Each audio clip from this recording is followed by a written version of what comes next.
Welcome to our fourth Research Insider conducted by Bioscience. My name is Kam Sing Jie and I'm today's moderator. Just a little housekeeping before we kickstart our session. As you know, we are broadcasting our session live on Facebook, so do share this live stream with your family and friends who are interested in knowing more about today's topic. If you have any questions, feel free to type in the chat box or raise your questions during the Q&A session later. Now, I would like to share something exciting with the participants before we kickstart our session. MBIOS has launched a program called MBIOS Certificate. Only MBIOS members are able to claim this certificate, which can be served as an addition to your CV and stand out from other applicants. It shows that you are willing to deepen your knowledge on certain fields in bioscience and hone your skills. It works as an accumulation. For example, you have joined 3 events and you get a bronze certificate. Good job! And later on, you have joined 2 more events and 3 plus 2 equals to 5 events in total, which means you are eligible to get a silver certificate. If you wish to learn more about it, feel free to visit our social media. First and foremost, I would like to introduce our speaker for today's session. Miss Hooi Yuen completed her Bachelor of Science in Biotechnology at Nilai University in 2018 and her Master degree in Philosophy in Basic Medical Science at Universiti Malaya in 2022. She has the experience of being clinical trial assistant and currently she's a clinical research associate in Contract Research Organization, CRO. Without further ado, I would like to invite our today's speaker, Ms. Hooi Yuen, to share her knowledge in clinical trials and ICH GCP principles. The floor is all yours now, and you may share the screen. Hey, thank you, Xinjie, and good afternoon and good evening, everyone. So thank you for the committee for inviting me to share some knowledge about the clinical research industry I'm currently in now. So my name is Hooi Yuen, and I'm a clinical research associate now. So I have a bachelor degree in biotechnology and a master in philosophy in basic medical sciences. Here's the timeline. So you can see I actually graduated from Nilai University at the year of 2018. And with the deep interest of doing research, I decided to continue a master degree in research. So just to share a bit on how I got my offer from Universiti Malaya, I started to actually search for a master and PhD program at overseas first. So is actually not my first choice. So I searched for Australia, UK, and Canada. And the replies from them are actually a rejection or saying that I'm not competitive enough. So then I aligned back my focus back to Malaysia and started to apply the master degree in Universiti Malaya. So during my time in research, I did my research on mosquito-borne diseases such as dengue virus, chikungunya virus, Japanese encephalitis virus, but my main research project was on Zika virus. And so it was a great experience with my supervisors and the whole team in and my supervisor did offer me a fast track PhD option, but with my dream still longing to study overseas, I turned down the offer. Meanwhile, I started to apply to Australia again, but due to COVID-19 pandemic, the borders were closed, another challenge for me. But this time, it turned out to be a new adventure for me because I was able to join the clinical research industry. So initially, I got 2 offers, one from a pharmaceutical company and another one is from a contract research organization, CRO. So just to show you a few of the CRO we have in Malaysia and in the world. So I'm working in IQVIA, the largest CRO in the world. So I started to work as a clinical trial assistant, CTA, and then I got the offer to be promoted to clinical research associate after 1 year. So working as a CTA was great and rewarding, and knowing that my career progression would be to become a CRA. Although that time I still have no idea what is a CTA or CRA in the clinical research industry. So just to share a bit on who we are working closely with. So we are working with Clinical Research Malaysia. So Clinical Research Malaysia was established by Malaysian Ministry of Health in 2012. And after working for almost 2 years plus in this industry, I understand that the impact that I can make in the clinical research industry and working hand in hand with the government and private hospitals, at the same time being supported by my company and CRM. Okay, so it's actually a very exciting journey for me. Okay, and just to share a few of my publications here during my time in UM. So most of it is about Zika virus. Okay, you can have a look at my LinkedIn profile if you are interested. Okay, so today I would like to talk to you about the drug development process briefly and the ICH-GCP principle, the phases of clinical trials, role and responsibility of a CRA, and last but not least, career prospect in clinical research industry. This is just a very brief drug development process. So if you want to know more, you want to learn more, you can go to this FDA website to read more about it. Okay, so the drug development process is a very complex and lengthy process that involves several phases, including discovery.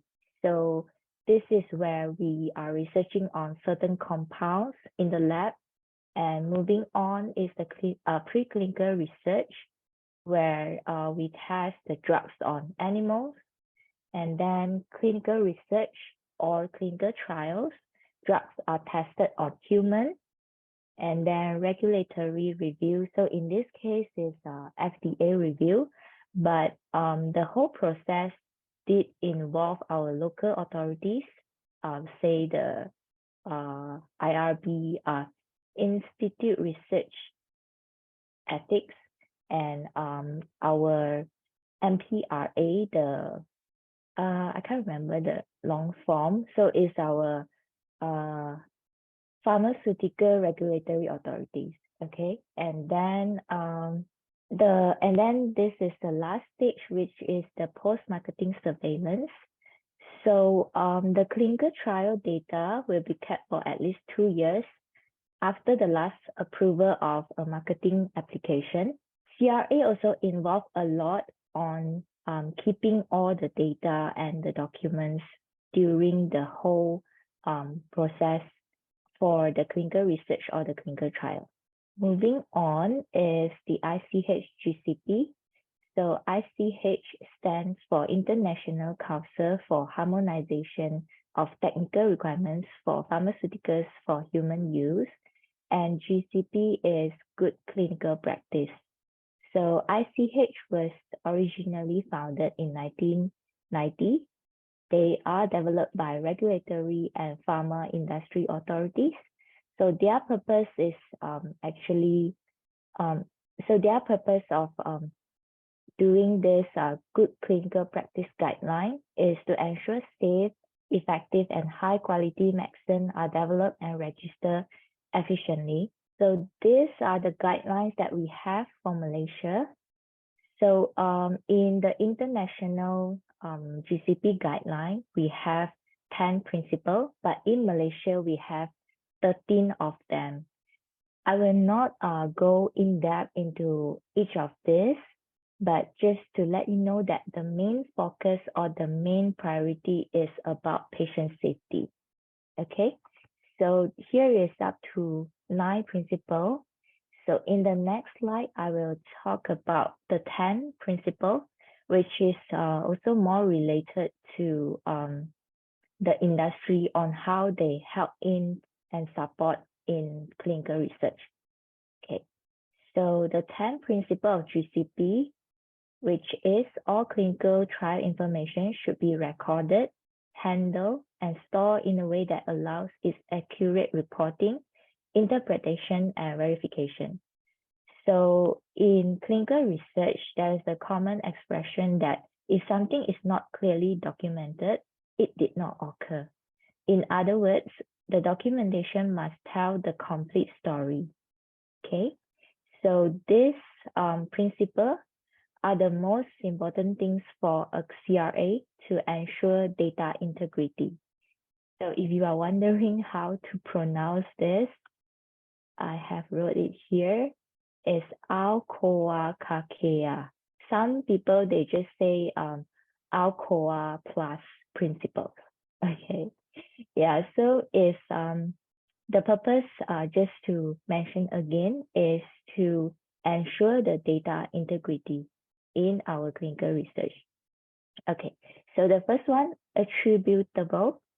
So this is basically to record who wrote the data, who wrote and signed and dated the information in the source document. So source document is either like the medical record or the notes from doctor about the patient.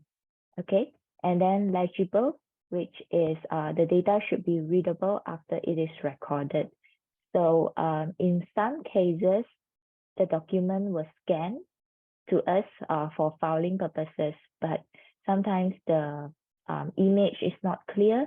So we need to ensure that all the documents scan or email to us, anything needs to be legible. And contemporaneous, which means we record the data at the time it was generated. Either it is through online or through paper, hard copy.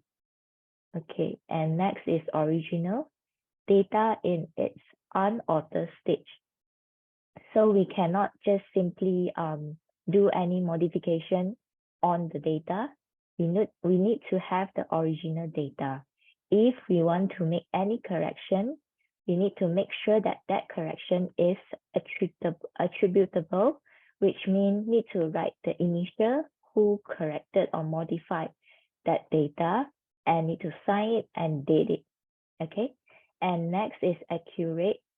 So the data need to reflect its actual value, truthness, and free from error. Complete, I think this is quite straightforward. Consistent, so the data need to be recorded in a sequential manner, which means the date is consistent. It's not like there is missing date when we are recording our data.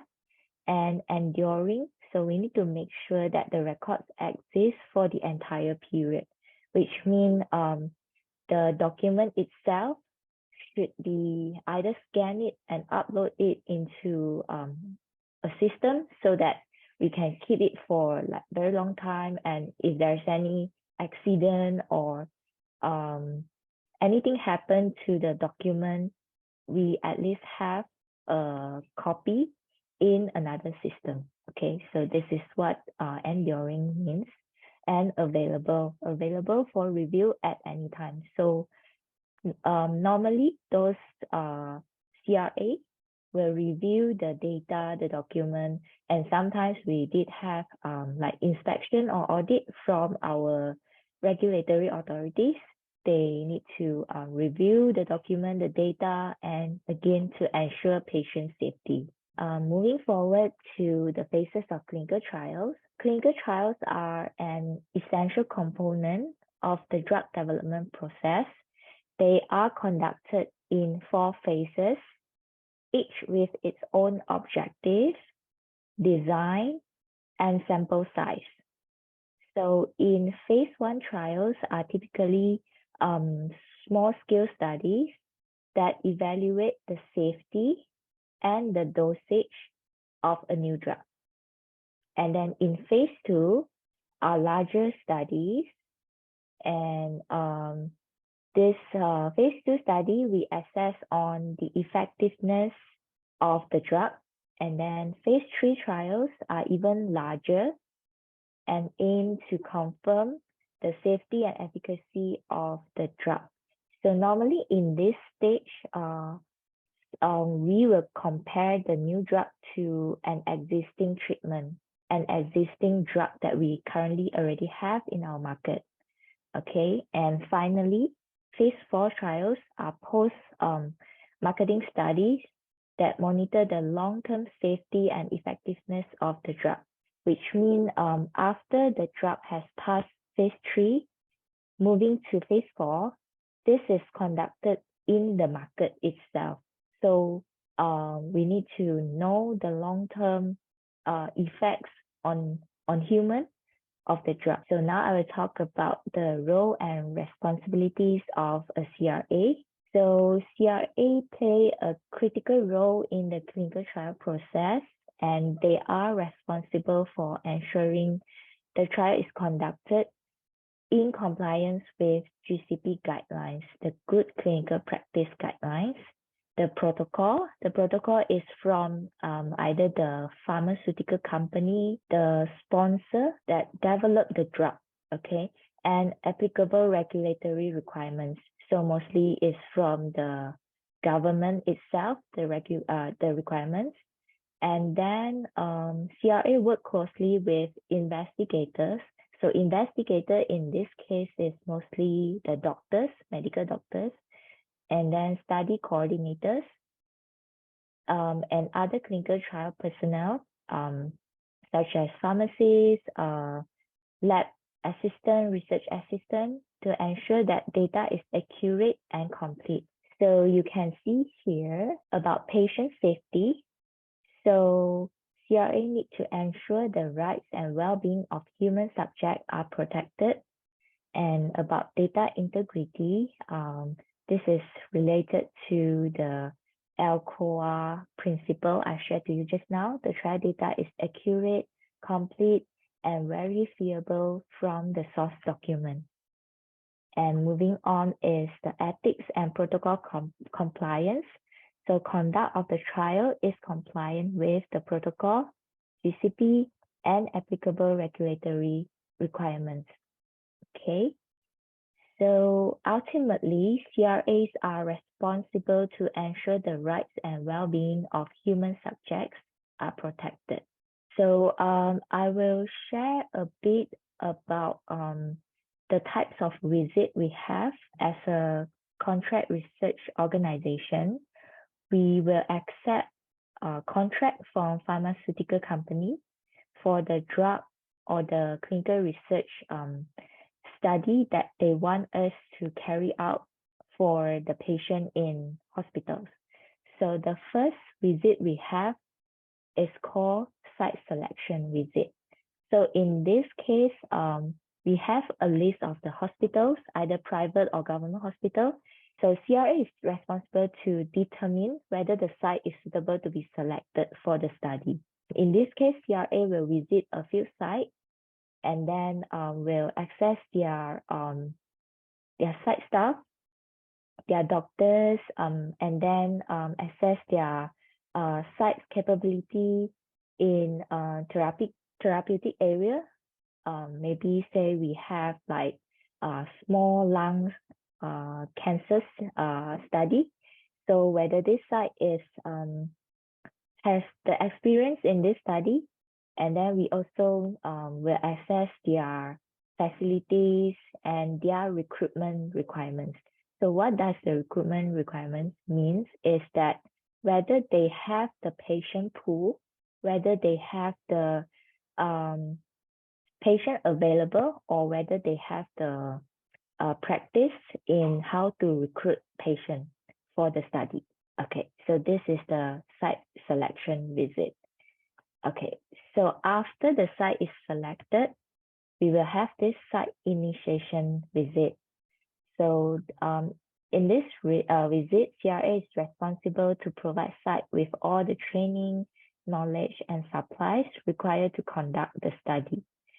So CRA will train the staff for the protocol, the GCP, and other training that is required by the sponsor and by the CRO, which is my company, and then to supply them with the drugs and the consumables, the lab consumables, things like that.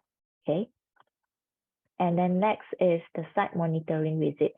So this would be the longest visit we have, or we have the highest number of visits for this one throughout the study, which means CRA is responsible to monitor the site. So at this stage, CRA needs to continue to ensure subject safety and data integrity. And also CRA is responsible to ensure trials run in accordance to protocol and regulation. Okay, so CRA will go to the site. The site we mean is hospital. So CRA will check on the document and to verify whether the data is true, is accurate, is complete, things like that. Okay, and also CRA need to constantly ensure that the site staff is qualified for the study, the conduct of the study. Okay, and the last one is the site closeout visit. So during this visit is basically to wrap up everything. So means the site has meet the target of recruitment, meet the number of patients we need for the study, and already collected all the data required for the study. So in this case, CRA is responsible to resolve all pending issues related to patient data and source documents, and to prepare the site's file for archiving. So if you remember, just now I mentioned that the data or the document we need to keep for at least 2 years. So we need to archive all the site files. And so about this pending issue related to patient data. So sometimes we might have some adverse event, or like in another word, it's called side effect from the drug against the patient. So we need to resolve that. We need to report to our ethics committee. We need to report to our regulatory authorities about all these things. Okay, even after we want to close out the study, we need to inform the ethics committee and the regulatory authorities about the status, about the closeout. Okay. Yeah. So now we will talk about the career prospect in clinical research industry. So what are those opportunities that we have in this industry? So I would say currently the clinical research industry is growing. And for me, I feel that it is also an exciting field with many career opportunities. And there is a high demand for qualified professionals such as clinical research associate, project managers, data managers, and regulatory affairs specialists. Okay, so just a brief run through about the key skills. So what are some skills that you need in order to join this industry, right? So I think the most important is also the communication skill, because you need to communicate a lot internally and externally. Attention to detail, because this is about patient safety. So you need to really have that attentive skills to be able to review and verify the document, critical thinking. So sometimes there are some urgent issues that you need to really make a decision about it. You need to plan well about your priority, which task you need to focus first, things like that, problem solving, time management, and flexibility. So as a CRA, I would say this is one of the most important skill as well. So there might be some sudden events occur, or that there might be some changes in the site visit schedule, things like that. So CRA need to be very flexible about all the plan change and key requirements. So at least we need to have a science background, okay? Academic degree in medicine, life sciences, healthcare, or related fields. So in my company, I had a lot of colleagues from pharmacy background and also some from research background. They have a master or PhD degree, and some of them have what do you call medical doctor as well. Yeah. And then this is another important key requirement, a sound understanding of a good clinical practice guideline. Okay. And so who are the employers for this industry? We have pharmaceutical company, biotech company, clinical research organization. Okay, so I won't go in depth about all the key responsibility. You can read through this through the website. I think it's in previous slide. Yeah, here. So you can read more about this from this Pro Clinical website. Okay, so basically, you will work as a CTA for a year, and then you will be considered to be promoted to a CRA. So CRA, we have like associate CRA, CRA1, CRA2, and CRA3. And then after you have like 2 years or more than 2 years experience, then you will move on to a senior clinical research associate. So after a senior CRA, you will have like say 4 years of experience. Then you will be able to move to clinical team manager. So clinical team manager is about managing people. Clinical trial manager is about managing the studies, about overseeing different kind of clinical trials. Clinical project manager is about it's more focused on the project itself, more focused on evaluating the clinical data. Okay, so what's next after like say 7 years of experience?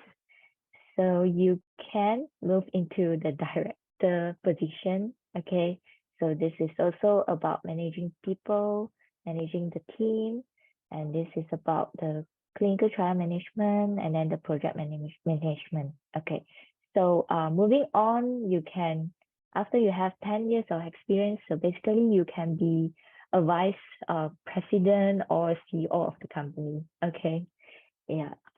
And yeah, that's all about the career opportunity. And I just would like to highlight about this model because I think it is very helpful in an industry when you go out into the industry, or whether you are continuing on your postgraduate study. I think this is really important. So it's about the 70, 20, and 10 model. So this is basically saying that 70% of the skills or the training that we get is actually through the work assignment, say the practical work that we have, okay? Either at our work, or either you are doing research, you are a PhD student, okay? And the 20% is actually learning with others or social learning. So this is more about like you have communication, conversation with your colleagues, or either you have the meeting with the whole team or meeting with your manager, things like that. So you can also learn through them, learn through your learn through the skills in clinical research through your colleagues and manager. And then actually only 10% of the skills are through our formal learning, say our degree, or during the job you will have GCP training, things like that. So it actually just contribute 10% for our performance or our skills in our workplace. Okay, just some takeaway from this presentation. So the drug development process is a complex and lengthy process that requires strict adherence to our ICH GCP guidelines. Clinical trials are an essential component of the drug development process and are conducted in 4 phases. Clinical research associates play a critical role in ensuring the safety and efficacy of new drugs. And lastly, the clinical research industry offers many exciting career opportunities. So these are my references. And thank you for your attention today. I hope that this presentation has given you some valuable insights into the drug development process, the clinical trials phases, and the clinical research industry itself.